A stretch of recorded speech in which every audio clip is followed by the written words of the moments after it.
അപ്പോൾ കുറച്ച് നാളായാലും ഒരു ലോങ് വീഡിയോ വന്നിട്ട് അപ്പോൾ ഇന്ന് എന്തായാലും ഒരു അടിപൊളി ചെമ്മീൻ കറിയാണ് കേട്ടോ ഉണ്ടാക്കുന്നത്. അപ്പോൾ എന്താ ചെമ്മീൻ കറി പലതരത്തിലെല്ലാവരും ഉണ്ടാക്കാറുണ്ട്. ഞാൻ തന്നെ പലതരത്തിൽ ഉണ്ടാക്കാറുണ്ട് കേട്ടോ. മുരിങ്ങക്കായ ഇട്ട് വെക്കാറുണ്ട്, മാങ്ങയൊക്കെ ഇട്ടിട്ട് വെക്കാറുണ്ട്. ഇന്നിപ്പോൾ അതൊന്നല്ല കേട്ടോ, പുതിയൊരു സ്റ്റൈലിൽ ഞാൻ കുറച്ച് ദിവസം മുമ്പ് കഴിച്ചതാണ് കേട്ടോ. ഭയങ്കര ഇഷ്ടപ്പെട്ടു എനിക്ക്. വേറെ ആരുമല്ല, എൻ്റെ അനിയത്തി നാട്ടിൽ നിന്ന് വന്നിട്ടുണ്ടായിരുന്നു. അപ്പോൾ അവൾ ഇവിടെയുള്ള സമയത്ത് അവൾ ഉണ്ടാക്കിയതായിരുന്നു കേട്ടോ. അപ്പോൾ അതെന്തായാലും ഞാൻ ഇതുവരെ കഴിച്ചിട്ടുണ്ടായിരുന്നില്ല. സത്യം പറഞ്ഞാൽ എനിക്ക് ഭയങ്കര ഇഷ്ടപ്പെട്ടു. അപ്പോൾ ഏതായാലും ഇന്ന് ഞാൻ അതാണ് ഉണ്ടാക്കുന്നത്. അപ്പോൾ അത് നിങ്ങളെയും കൂടെ ഒന്ന് കാണിക്കാമെന്ന് വെച്ചാൽ, ചിലപ്പോൾ ഉണ്ടാക്കുന്നവരുണ്ടാവും, അല്ലാത്തവർക്ക് വേണ്ടിയിട്ടാണ് കേട്ടോ. അപ്പോൾ എൻ്റെ വീഡിയോ ആദ്യമായിട്ടാണ് കാണുന്നതെങ്കിൽ ഈ ചാനൽ ഇതുവരെ സബ്സ്ക്രൈബ് ചെയ്യാത്തവരുണ്ടെന്നുണ്ടെങ്കിൽ ഒന്ന് സബ്സ്ക്രൈബ് ചെയ്ത് സപ്പോർട്ട് ചെയ്തേക്കണം കേട്ടോ. വീഡിയോ ഇഷ്ടപ്പെട്ടിട്ടുണ്ടെങ്കിൽ ഒരു ലൈക്കും കമൻറ്റും കൂടെ തന്നേക്കണേ. അപ്പോൾ ഏതായാലും ചെമ്മീൻ കറിയാണെന്ന് പറഞ്ഞു. അപ്പോൾ ഞാൻ സാധാരണ ഉണ്ടാക്കുന്നത് മുരിങ്ങക്കായൊക്കെ ഇട്ടിട്ടാണ് കേട്ടോ. മാങ്ങയുള്ള സമയത്താണെങ്കിൽ മാങ്ങ ഇട്ടിട്ട് വെക്കും. അപ്പോൾ ഇന്നിപ്പോൾ ഞാൻ മാങ്ങയൊന്നുമില്ല, മുരിങ്ങക്കായൊന്നും ഇല്ലാണ്ടാണ് ഉണ്ടാക്കുന്നത്. അപ്പോൾ ഇത് ഞാൻ പറഞ്ഞു കുറച്ച് ദിവസം മുമ്പാണ് ആദ്യമായിട്ട് ഇങ്ങനെ ഉണ്ടാക്കി കഴിച്ചത്. അപ്പോൾ എനിക്ക് ഒത്തിരി ഇഷ്ടപ്പെട്ടു. ഞങ്ങൾ സവാള, ചെറിയ ഉള്ളിയൊന്നും ഞാൻ മീൻകറിയിലൊന്നും ഇതുവരെ ചേർക്കാറുണ്ടായിരുന്നില്ല കേട്ടോ. അപ്പോൾ ഇതിൽ അവൾ സവാള ചേർക്കുമ്പോൾ ഞാൻ ചോദിച്ചായിരുന്നു, ഡി മീൻ കറിനകത്ത് സവാള ചേർത്താൽ ടേസ്റ്റ് ഉണ്ടാവുമെന്ന്. അപ്പോൾ അവൾ പറഞ്ഞു ഞങ്ങൾ ചേർക്കാറുണ്ട്, നീ ഇതുപോലെ ഒന്ന് ഉണ്ടാക്കി നോക്കുന്നു. സത്യം പറഞ്ഞാൽ ഉണ്ടാക്കി അത് കഴിച്ച് കഴിഞ്ഞപ്പോഴേക്കും ഞാൻ ഈ ഒരു കറിയുടെ ഫാനായി മാറി കേട്ടോ. അപ്പോൾ എന്തായാലും ഞാൻ ഈ ചെമ്മീനൊക്കെ ഒന്ന് വൃത്തിയാക്കി എടുത്തിട്ട് നമുക്ക് പെട്ടെന്ന് ആ കറി ഉണ്ടാക്കുന്ന വീഡിയോ കാണാം കേട്ടോ. അപ്പം ഈ കറി ഉണ്ടാക്കുന്നവരുണ്ടാവും, അപ്പം ഇതുവരെ ഇങ്ങനെ ഉണ്ടാക്കിയിട്ടില്ലാത്തവർക്ക് വേണ്ടിയിട്ടാണ് കേട്ടോ. അപ്പം വീഡിയോ കാണണ്ടെന്നുള്ളവർ സ്കിപ്പ് ചെയ്തോളൂ കേട്ടോ. അപ്പോൾ ഏതായാലും ചെമ്മീൻ നന്നാക്കി എടുക്കുന്നുണ്ട്. അപ്പം കുറച്ച് സ്രാവും കൂടെ കൊണ്ടുവന്നിട്ടുണ്ട് കേട്ടോ. കുട്ടികൾക്ക് മീൻകറി കുട്ടികൾക്ക് വലിയ ഇഷ്ടമില്ല, ഈ ചെമ്മീൻ കറി മാത്രമേ അവർ കഴിക്കുള്ളൂ. അപ്പോൾ അതുകൊണ്ട് അവർക്ക് എപ്പോഴും ഈ സ്രാവ് മീൻ മേടിക്കും കേട്ടോ, ഫ്രൈ ചെയ്ത് കൊടുക്കാൻ വേണ്ടിയിട്ട്. അപ്പോൾ അത് കുറച്ച് അധികം വാങ്ങിച്ചിട്ടുണ്ടാകും. അതിങ്ങനെ എല്ലാം കഴുകി വൃത്തിയാക്കി മുളകൊക്കെ പുരട്ടി ഫ്രിഡ്ജിൽ വെച്ചാൽ അവർക്ക് 2 നേരം ഇങ്ങനെ കുറച്ച് എടുത്ത് വറുത്ത് കൊടുക്കും കേട്ടോ. പിന്നെ മോളാണെങ്കിൽ ഈ ചെമ്മീൻ മാത്രമേ കഴിക്കുള്ളൂ കേട്ടോ, ചെമ്മീനും സ്രാവും മാത്രമേ കഴിക്കുള്ളൂ കേട്ടോ. അപ്പോൾ അതുകൊണ്ടാണ് ആ 2 ഐറ്റം വാങ്ങിച്ചിരിക്കുന്നത്. അപ്പോൾ ഇത് എൻ്റെ മീനൊക്കെ കഴുകി വൃത്തിയാക്കി എടുത്തിട്ടുണ്ട്. സ്രാവ് മുളകൊക്കെ തേച്ച് വെച്ചിട്ടുണ്ട് കേട്ടോ. ഞാൻ കഴിക്കില്ല, മക്കൾക്ക് വേണ്ടിയിട്ടാണിത്. ഹസ്ബൻഡും കഴിക്കും, ഞാൻ കഴിക്കില്ല. അപ്പോൾ എനിക്ക് ചെമ്മീൻ കറിയാണ് ഇഷ്ടം. അപ്പോൾ നമ്മുടെ ചെമ്മീനൊക്കെ വൃത്തിയാക്കി എടുത്തിട്ടുണ്ട്. ഇനി പെട്ടെന്ന് നമുക്ക് കറി ഉണ്ടാക്കിയെടുക്കാൻ പറ്റും കേട്ടോ. പെട്ടെന്ന് ഉണ്ടാക്കിയെടുക്കാൻ പറ്റുന്ന കറിയാണ് കേട്ടോ, സിമ്പിൾ കറിയാണ്. അപ്പോൾ അതിന് വേണ്ടിയിട്ടുള്ള ചേരുവകൾ ഞാനിവിടെ റെഡിയാക്കി എടുത്തിട്ടുണ്ട്. അപ്പോൾ ആദ്യം തന്നെ ഇത് ചട്ടീനകത്തേക്ക് നമ്മുടെ സവാളയാണ്, ഒരു മീഡിയം സൈസ് സവാള എടുത്തിട്ടുണ്ട് കേട്ടോ. ഒരുപാട് വലിയതൊന്നുമല്ല, കുഞ്ഞതൊല്ല, ഒരു മീഡിയം സൈസ് സവാള എടുത്തിട്ടുണ്ട്. പിന്നെ അത് ഇഞ്ചി, ചെമ്മീൻ ആയതുകൊണ്ട് തന്നെ ഇഞ്ചി നന്നായിട്ട് ചേർക്കണം കേട്ടോ. അപ്പോൾ ഇഞ്ചി ഞാൻ ഏകദേശം ഒരു 1.5 ടേബിൾ സ്പൂണോളം ഞാൻ ചേർത്തിട്ടുണ്ടായിരുന്നു. പിന്നെ 2 പച്ചമുളകും കറിവേപ്പിലയും, പിന്നെ ഇത് ഒരു അത്യാവശ്യം മീഡിയം വലിപ്പത്തിലുള്ള തക്കാളിയും കൂടി എടുത്തിട്ടുണ്ട് കേട്ടോ.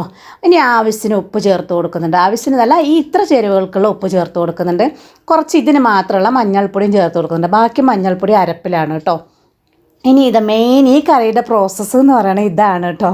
അപ്പോൾ ഇത് നന്നായിട്ട് ഞെരടിയെടുക്കണം, കൈ വെച്ച് നന്നായിട്ട് അമർത്തി തന്നെ ഞെരടിയെടുക്കണം കേട്ടോ. നമ്മൾ കറി ഈ സംഭവങ്ങൾ വഴറ്റുന്നോ ഒന്നും ചെയ്യുന്നില്ല, ജസ്റ്റ് അങ്ങനെ തന്നെ വേവിച്ചെടുക്കുകയാണ്. അപ്പം മാക്സിമം ഇങ്ങനെ തന്നെ നല്ലതായി ഉടച്ചെടുക്കുന്നുണ്ട് കേട്ടോ. അപ്പോൾ ഇത് നന്നായിട്ട് ഉടച്ചെടുത്ത് വന്നിട്ടുണ്ട്.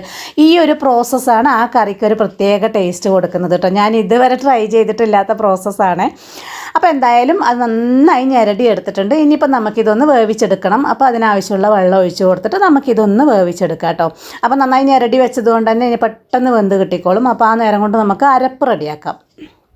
അപ്പോൾ ഇതേ അരപ്പിന് സാധാരണ എല്ലാവരും മീൻകറിക്ക് അരക്കുന്നത് പോലെ തന്നെ, സാധാരണ അല്ല, ഞങ്ങൾ കണ്ണൂർക്കാർക്ക് വേറെ തന്നെയാണല്ലോ, ഞങ്ങൾ ചെറിയുള്ളിയൊന്നും ചേർക്കില്ല കേട്ടോ. അപ്പോൾ ഇത് ഏകദേശം ഒരു 1.25 കപ്പോളം തേങ്ങ എടുത്തിട്ടുണ്ട്.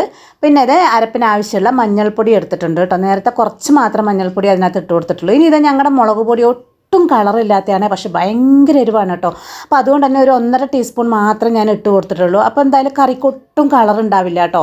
അപ്പോൾ ഞാൻ അതിന് വേണ്ടിയിട്ട് ഇത് 2-3 നമ്മുടെ കാശ്മീരി ചില്ലി മുളക് ഞാൻ എപ്പോഴും അരച്ച് കൊടുക്കാറുണ്ട്. പിന്നെ ഇത് ആവശ്യമുള്ള പുളി ഞാൻ കഴുകിയിട്ടാണ് കേട്ടോ എപ്പോഴും ഇടുന്നത്. അപ്പോൾ ആവശ്യമുള്ള പുളിയും കൂടെ ചേർത്ത് കൊടുക്കുന്നുണ്ട്. ഇനി ഇതെല്ലാം കൂടി ചേർത്തിട്ട് നമുക്ക് നന്നായി ഒന്ന് അരച്ചെടുക്കണം. അപ്പോൾ ലാസ്റ്റ് 2 ചേരുവയും കൂടി ഇതിനകത്ത് ചേർക്കാനുണ്ട്. അപ്പോൾ ഇതൊന്ന് നന്നായിട്ട് അരച്ചെടുത്തിട്ട് വരാം. അപ്പോൾ ഇതേ നല്ല ഫൈനായിട്ട് ഞാൻ അരച്ചെടുത്ത് വന്നിട്ടുണ്ട് കേട്ടോ. അപ്പോൾ മീൻകറിക്ക് എല്ലാവർക്കും അറിയാം നന്നായിട്ട് അരയണമെന്ന്, പേസ്റ്റ് പോലെ അരയണമെന്ന്. അപ്പോൾ ഇനി ഇതേ ഞാൻ ചേർത്ത് കൊടുക്കുന്നത് വെളുത്തുള്ളിയാണ് കേട്ടോ. ഞങ്ങൾ കണ്ണൂർക്കാർക്ക് മീൻകറിയിൽ ഈ വെളുത്തുള്ളിയും ജീരകവും അത് നിർബന്ധമാണ് കേട്ടോ. ചിലർ ചോദിക്കാറുണ്ട് ജീരകം ചേർക്കാറുണ്ടോ, ഞങ്ങൾ ചേർക്കാറുണ്ട് കേട്ടോ. അപ്പം എൻ്റെ ഈ കറി മറ്റു ജില്ലക്കാരും കഴിക്കാറുണ്ട്, അവർക്കൊന്നും അങ്ങനെ ഒരു കുഴപ്പം ഇതുവരെ തോന്നിയിട്ടില്ല. അപ്പം ചിലർ ചോദിച്ചിട്ടുണ്ട് കേട്ടോ അങ്ങനെ ചേർക്കാൻ പാടുണ്ടോ അല്ലെങ്കിൽ ചേർത്താൽ ടേസ്റ്റ് ഉണ്ടാവുമോ എന്ന്, അതുകൊണ്ട് ഞാൻ പറഞ്ഞതാണ്. അപ്പോൾ എന്തായാലും ജീരകവും വെളുത്തുള്ളിയും കൂടെ ചേർത്തിട്ട് വീണ്ടും ഒന്ന് അരച്ചെടുത്തിട്ട് വന്നു കേട്ടോ. അപ്പോഴേക്കും തന്നെ നമ്മുടെ വേവാൻ വെച്ച സംഭവങ്ങൾ റെഡി ആയിട്ടുണ്ട്, പെട്ടെന്ന് വെന്ത് കിട്ടുമല്ലോ. ഇനി നമുക്ക് ഇതിനകത്തോട്ടേക്ക് നമ്മൾ നേരത്തെ കഴുകി വൃത്തിയാക്കി വെച്ചിട്ടുണ്ടല്ലോ നമ്മുടെ ചെമ്മീൻ, അതാണ് ചേർത്ത് കൊടുക്കുന്നത് കേട്ടോ. അപ്പോൾ ഈ ഒരു നേരത്ത് ചെമ്മീൻ ചേർത്ത് കൊടുത്തിട്ട് പിന്നീട് നമ്മൾ അരപ്പ് ചേർത്ത് കൊടുക്കുന്ന സമയത്ത് കറിക്ക് നല്ല ടേസ്റ്റ് ഉണ്ടാവും കേട്ടോ. ചെമ്മീൻ്റെ ഒരു രുചി എല്ലാ അരപ്പിലും എല്ലാം നന്നായിട്ട് അങ്ങ് പിടിക്കാൻ നല്ല ഫ്ലേവർ ഉണ്ടാവും കേട്ടോ ചെമ്മീൻ്റെ. അപ്പോൾ നമുക്ക് ഈ ചെമ്മീനും കൂടെ ഒന്ന് 2 മിനിറ്റ്, ചെമ്മീനല്ലേ പെട്ടെന്ന് വന്നോളും, 2 മിനിറ്റ് നമുക്കതൊന്ന് വേവിച്ച് കൊടുക്കാം. അപ്പോൾ ഞാൻ അതിനിടയിൽ അരി ഇടാൻ പോയപ്പോഴത്തേക്ക് ഇതിനകത്ത് വെള്ളം നന്നായി വറ്റിയിട്ടുണ്ടായിരുന്നു. അപ്പോൾ അതുകൊണ്ടാണ് കുറച്ച് വെള്ളം ഒഴിച്ച് കൊടുത്തത്. അപ്പോൾ അതേ വെള്ളവും ഒഴിച്ചു കൊടുത്ത് ചെമ്മീൻ പാകത്തിന് കുറച്ചുകൂടി ഉപ്പിട്ട് കൊടുത്തിട്ടുണ്ട് കേട്ടോ. നമ്മൾ കഴുകി വെച്ചപ്പോൾ ചെമ്മീൻ ഉപ്പിട്ടിട്ടുണ്ടായിരുന്നില്ല കേട്ടോ. ഇനി ഇതേ ആ ചെമ്മീനും കൂടെ ഒന്ന് വെന്ത് കിട്ടിയിട്ടുണ്ട്. ഇനി നമുക്ക് അരപ്പ് ചേർത്ത് തിളപ്പിച്ചെടുക്കേ വേണ്ടുള്ളൂ. അതാ ഞാൻ പറഞ്ഞ സിമ്പിൾ കറിയാണ് കേട്ടോ. പ്രോസസ്സ് സിമ്പിളാണ്, പക്ഷെ ഭയങ്കര ടേസ്റ്റാണ്. ആ ഉള്ളിയും തക്കാളിയൊക്കെ ഞെരടി എടുത്ത് വേവിച്ചപ്പോഴുള്ള ഒരു ടേസ്റ്റ്, അതിനൊരു പ്രത്യേക ഒരു ഫ്ലേവർ ഉണ്ട് കേട്ടോ. അപ്പോൾ ഇതുവരെ ഇങ്ങനെ ചെയ്ത് നോക്കാത്തവരുണ്ടെന്നുണ്ടെങ്കിൽ എന്തായാലും ഒരു തവണ ഒന്ന് ചെയ്ത് നോക്കിക്കോളൂ. അപ്പോൾ ഒരു അരപ്പും ചേർത്ത് കൊടുത്തു. എൻ്റെ എല്ലാ കറിയുടെ റെസിപ്പിയിലും പറയുന്നതാണ്, എനിക്ക് കറി അത്യാവശ്യം അയഞ്ഞ പാകത്തിനാണ് കേട്ടോ വേണ്ട. എനിക്ക് കുറുകിയ കറി ഒട്ടും ഇഷ്ടമല്ല ചോറിനൊപ്പം. അപ്പം ഞാനിത് എൻ്റെ പാകത്തിന് വെള്ളം ചേർത്ത് കൊടുത്തിട്ടുണ്ട്. ഇനിയിപ്പോൾ ഉപ്പ് ഒന്നുകൂടി നോക്കുന്നുണ്ട്, കാരണം കുറച്ചായിട്ടാണ് ഞാൻ ഉപ്പിട്ട് കൊടുത്തത്. അപ്പോൾ ഇനി അരപ്പിന് ആവശ്യമുള്ള ഉപ്പിട്ട് കൊടുക്കുന്നുണ്ട് കേട്ടോ. ഇനി ഉപ്പും കൂടെ ചേർത്ത് കൊടുത്താൽ ഇനി വേറെ പണിയൊന്നുമില്ല കേട്ടോ. നമ്മുടെ പാകത്തിന് ഇതൊന്ന് തിളപ്പിച്ച് കുറുക്കിയെടുക്കേ വേണ്ടുള്ളേ. അപ്പോൾ എനിക്ക് കറിവേപ്പില എന്ന് പറഞ്ഞ ഒരു വീക്ക്നെസ്സാണ് കേട്ടോ. അപ്പോൾ ഞാനൊരു ഇത്തിരിയും കൂടി ഇപ്പോൾ ഇട്ട് കൊടുക്കുന്നുണ്ട്. ഇനിയിപ്പോൾ നമ്മുടെ കറി നന്നായിട്ടൊന്ന് തിളപ്പിച്ചത് ഞാൻ എടുത്തിട്ടുണ്ട്. ഇപ്പോൾ നന്നായിട്ട് ഇപ്പോൾ ശരിക്കും ജസ്റ്റ് ഒന്ന് തിളച്ചിട്ടേ ഉള്ളൂ. ഇനിയിപ്പോൾ നന്നായി ഒന്ന് ഇളക്കി കൊടുത്ത് 2 മിനിറ്റ് ഒന്ന് നമുക്കതൊന്ന് കുറുക്കിയെടുക്കും. ഒരുപാടല്ല, ഒരു ഇത്തിരി, കാരണം എനിക്ക് ഒരുപാട് കുറുകുന്നത് ഇഷ്ടമല്ല കേട്ടോ. അപ്പോൾ എൻ്റെ പാകത്തിന് ഞാനിതൊന്ന് കുറുക്കിയെടുക്കട്ടെ. നിങ്ങളുടെ പാകത്തിനൊന്ന് കുറുക്കിയെടുത്താൽ മതി, വേറെ ഒരു പണിയും ഇല്ല കേട്ടോ. അപ്പോൾ അടിപൊളി നല്ല സ്മെല്ല് വരുന്നുണ്ട് കേട്ടോ ഈ ഒരു സമയത്ത്.